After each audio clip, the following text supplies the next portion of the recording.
Today we're doing our lecture on Chapter 29, Lower Gastrointestinal System Disorders. And our first disorder is diverticulosis. Diverticulosis is a disease process where small sac-like pouches in the intestinal wall develop.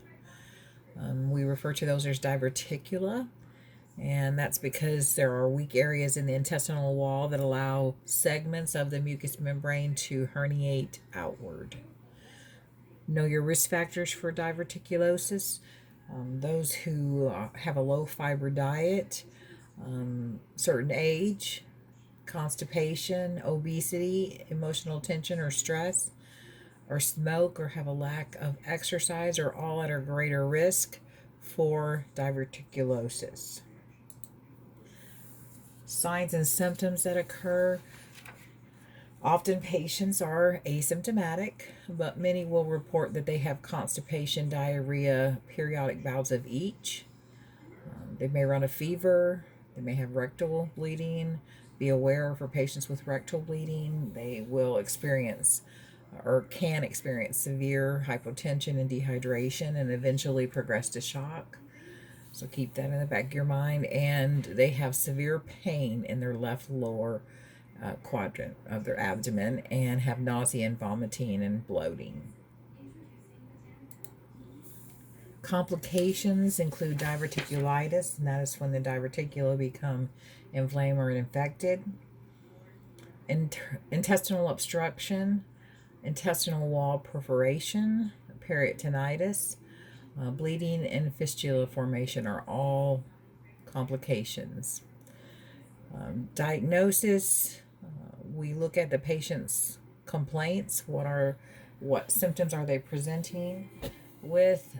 And the doctor will order a diagnostic such as a CT of the abdomen with a barium enema. Know how to treat how the patient with diverticulosis is treated. We want to implement a high fiber diet, and you want to include with high fiber diet whole grain cereals and breads, as well as fruits, such as apples or seedless berries, peaches or pears. We want to include those type of foods for a high fiber diet. We want to make sure the patient's getting enough fluid, so we're going to increase their fluid intake. Unless it's contraindicated, we're going to implement stool softeners. We're going to implement mild pain medication and teach a patient they can take NSAIDs. Antidiarrheals may be implemented, as well as broad spectrum antibiotics. And the patient may require surgery dependent on the extent of the exacerbation. Our next disorder is intestinal obstruction, and this is when there is a sudden or gradual blockage of motility through the intestines. So something is occurring preventing the normal passage of GI contents. Causes, different causes for intestinal obstruction include a strangulated hernia. This is when there's a hernia and blood supply is cut off. Tumors can cause intestinal obstruction, as well as paralytic ileus, where the muscles of the intestines just don't have any movement, so lack of movement, ileus. Strictures are abnormal narrowing, usually due to inflammation, which can prevent the flow of intestinal contents, as well as volvulus, which is a twisting of the bowel, or an intussusception, which is a telescoping of the bowel. Post-operative adhesions from scar tissue can lead to this, as well as gallstones, a barium impaction, and intestinal parasites. Be able to identify intestinal obstruction. It includes absent bowel sounds, vomiting with dehydration, abdominal pain, constipation, and the patient can develop abdominal distension leading to respiratory difficulty. Know your complications of intestinal bowel obstruction, which are bowel rupture and shock.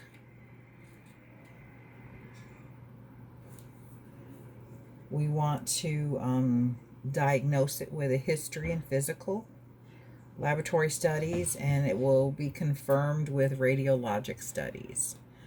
We're going to implement gastrointestinal decompression, IV fluids, and the patient will most likely be having surgery to correct whatever the obstruction is.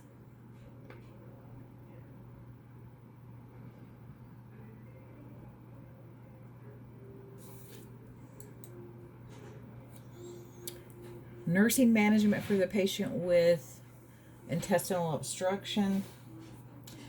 You want to place the patient in high Fowlers, monitor fluid and electrolytes.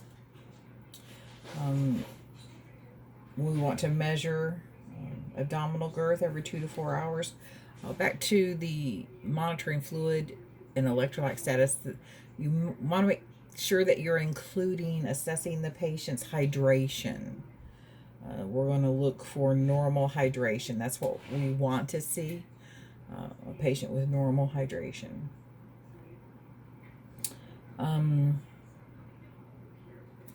We are going to measure the abdomen every 2 to 4 hours initially. You're going to place the tape per the standard of measuring the abdomen we've already covered. Place it at the same location on the abdomen each time. You want to go through your guidelines for measuring the abdomen correctly. We want to mark the abdomen and measure it at the same time with the same tape. Is your best practice. Pain control is essential. So we're going to monitor the patient's pain, implement their medications at any point if there is unresolved unresolved pain. That could indicate an intestinal obstruction, and we want to implement treatment right away. Notify the physician. Being aware that if the patient has increased pain, it could indicate a complication from the intestinal obstruction, such as intestinal rupture, peritonitis, and those can lead to shock and death. And again, surgical correction will have to be implemented to resolve the obstruction in most cases. Next up, we have abdominal or inguinal hernia.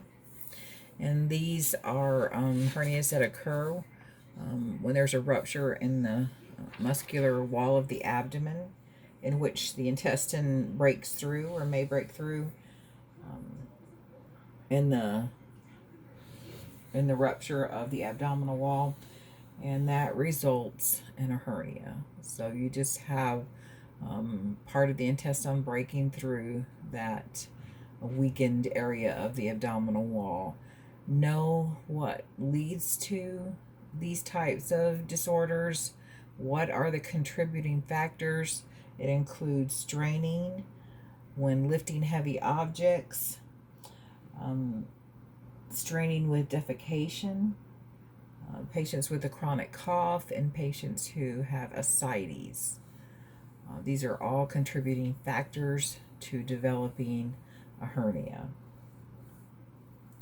Hernias are classified as either reducible, irreducible, or incarcerated. So let's go over those terms.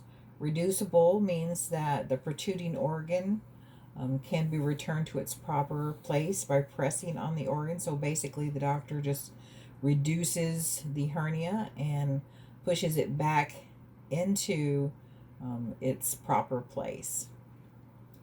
An irreducible or incarcerated hernia means that the protruding part of the organ is tightly wedged inside the area, and it cannot be pushed back through.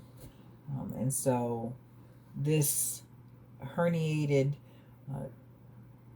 intestinal tissue becomes the blood supply is cut off, and so that leads to a strangulated hernia, and that is an emergency, and we need to implement surgical correction, because if it's strangulated, of course the flow of the intestinal contents are blocked, and blood supply is cut off. So unless the patient gets surgical correction, the intestine area that is affected will die. Inflammatory bowel disease. We're going to talk about two different types of inflammatory bowel disease. It includes ulcerative colitis and Crohn's disease. These disease processes occur with inflammation and ulceration of the intestinal tract lining. They don't know the exact cause, but they believe infectious agents have a part to play in it. Autoimmune reactions are involved, maybe allergies, genetics, of course, and then foreign substances, whatever that may mean. But Crohn's disease is a chronic inflammation of the digestive tract. For both Crohn's disease and ulcerative colitis, there is a genetic predisposition. And ulcerative colitis is a inflammation occurs in the mucosa of the colon, and the patient may develop ulcers as well. So those are the two different types of inflammatory bowel disease. I hit my button the wrong way. Sorry about that. Let's move back to inflammatory bowel disease. So let's look at signs and symptoms. Be able to identify a patient presenting with ulcerative colitis, and that would include complaints of diarrhea with frequent bloody stools, abdominal cramping, as well as rectal bleeding. Those are symptoms of ulcerative colitis. Whereas Crohn's disease, in the stomach and duodenum, the patient will have nausea, vomiting, and epigastric pain. If small intestines are involved in Crohn's, the patient will have pain and abdominal tenderness and cramping. And an inflamed colon typically will cause abdominal pain, cramping, rectal bleeding, and diarrhea. Crohn's disease can become a systemic disorder, and systemic signs and symptoms include fever, night sweats, malaise, and joint pain. Note your complications for ulcerative colitis. It would be a massive hemorrhage that would lead the patient to hypovolemia, as well as toxic megacolon can occur. Cancer of the colon can occur. With Crohn's disease, the complications are fistulas, anal fissures, perianal disease, bowel obstruction, or perforation.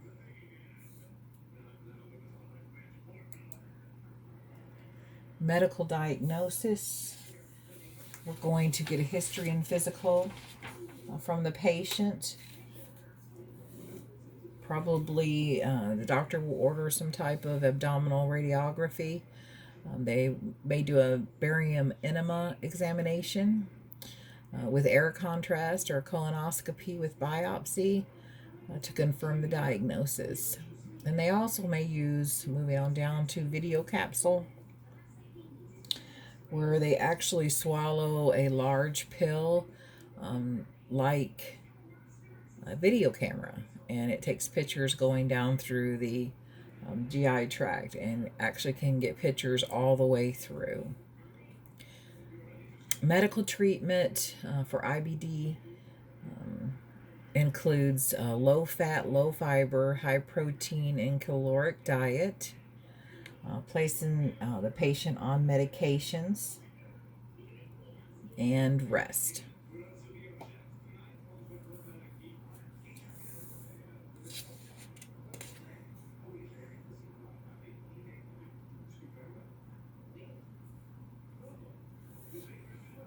Just to mention the type of medications, I want to just kind of throw out there that the patient will be placed usually on some type of anti-inflammatory, such as a DMARD or an um, uh,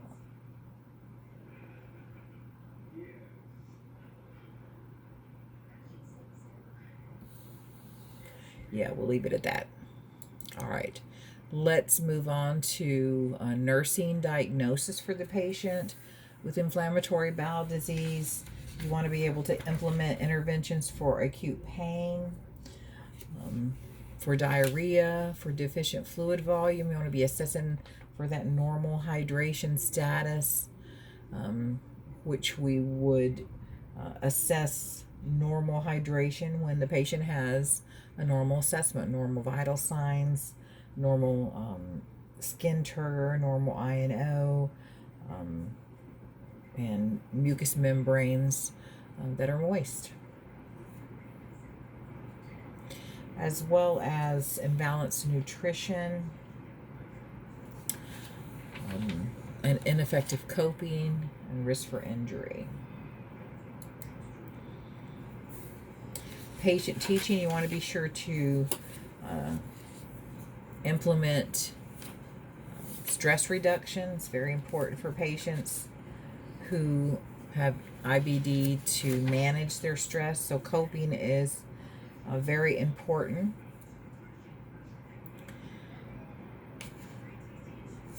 Also, because of the increased risk for cancer, it's very important that patients understand they should be screened for colon cancer regularly. And I believe this is on this patient teaching for inflammatory bowel disease. I believe that is on page 679, by the way. Also, we want to teach patients with IBD to facilitate digestion by taking small bites, eating slowly, and chewing well. And they should avoid caffeine and other irritating fluids and foods, and consume high calorie, low residue diet. And we want to teach them about their medications, what they're on, how much they're supposed to be taking, and what to report to the physician. Peritonitis is an inflammation of the peritoneum. Signs and symptoms are nausea and vomiting, as well as severe abdominal pain and distension, fever, chills, tachycardia, pallor, and shock. Peritonitis disorder, unless the condition is treated promptly, the patient could die.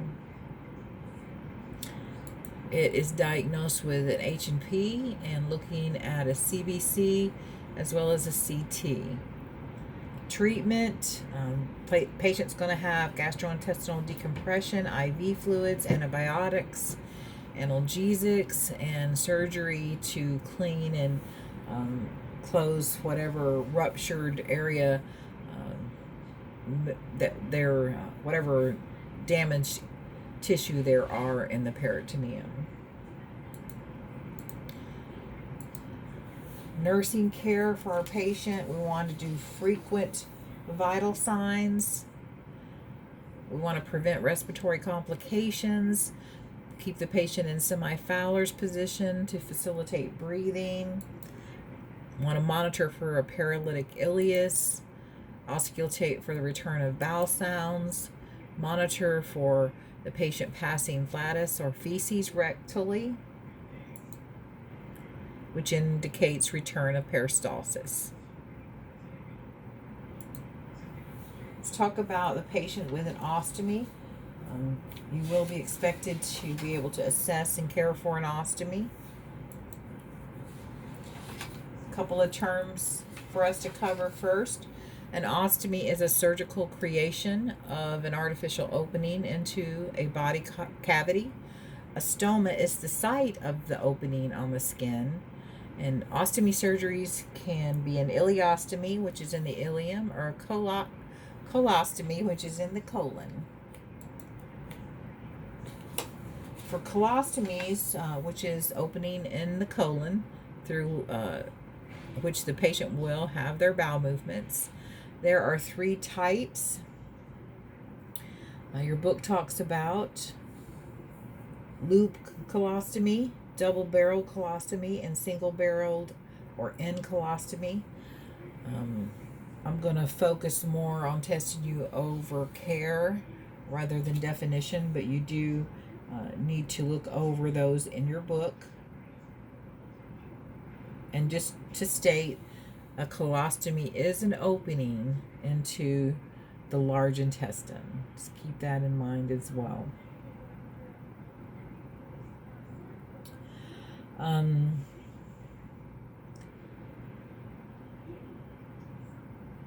Temporary colostomies can be placed dependent on many variables in the patient's disease process, but we will implement surgical temporary colostomies when the patient's intestine needs a healing, a period of time to heal after surgery, specific to their disease processes that are occurring. But temporary simply means that it's temporary to allow the intestines to heal. A permanent colostomy, of course, permanent colostomy means removal of a large part of the colon permanently. So the patient will have to have some type of ostomy to have their bowel movements. An ileostomy is an opening into the ileum, and these types of ostomies are necessary when the entire colon must be bypassed or removed. This is in the small intestine, usually in the right lower quadrant.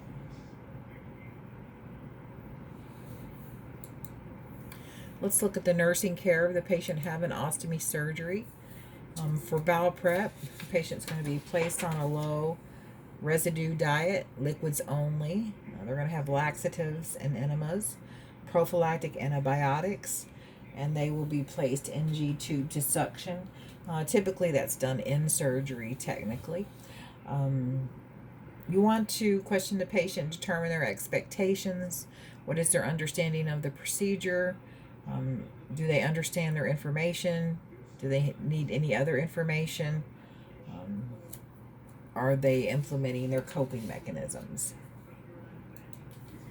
So our preoperative nursing diagnosis we can use to implement care with would be anxiety. We want to help the patient identify their concerns. We want to encourage them to vent or talk about what they're worried about, what they're fearing, and we're going to assess if they're using their coping measures. We want to reduce anxiety as much as possible before doing any teaching. And our second implementation, nursing diagnosis-wise, would be deficient knowledge. We are going to have to teach the patient basic ostomy care, and that begins preoperatively. So we would implement this here. We also want to assess the patient's responses and assess their questions, and preoperative teaching. And note that it usually requires repetition, and that helps with reinforcement for post-operative. An important resource that we use on the floor. I've taken care of many ostomy patients, and we would always get the United Ostomy Association's nurse out to do the initial teaching and set the patient up and plug them into the support groups. They were awesome to help the patient deal with this new lifestyle that they're going to have to learn to manage. Post-operative care of the patient, we're going to do frequent vital signs, assess the surgical site, IV site, and be monitoring the patient's INO. Those are very important nursing interventions. We're going to assess the abdomen for distension and bowel sounds. We're going to inspect the stoma for color and bleeding. We're going to inspect the base of the stoma for redness or skin breakdown or purulent drainage. And then note and document the characteristics of the draining fluid or fecal matter. Some stoma care nursing management we want to implement. We want to think about the psychosocial considerations. Patients who have ostomies placed are often alarmed at their first view of their stoma. So you want to clue in how they're responding, how much teaching you want to do. For a while, sometimes patients won't even look at it. But you're still going to talk them through care. We're still going to do teaching, but we're not going to push them to look and participate until they feel ready. Frequent assessment of the stoma is very important. Any sudden change in the appearance from the norm can be the first sign that something is going wrong. So you want to monitor the stoma. It will begin to heal and shrink, and the color will change to a pink or light red as it heals. A noticeable lightening or blanching of the stoma, a deepening color to a purplish hue may indicate obstruction of blood flow to the stoma. So those two are very important things to be monitoring for.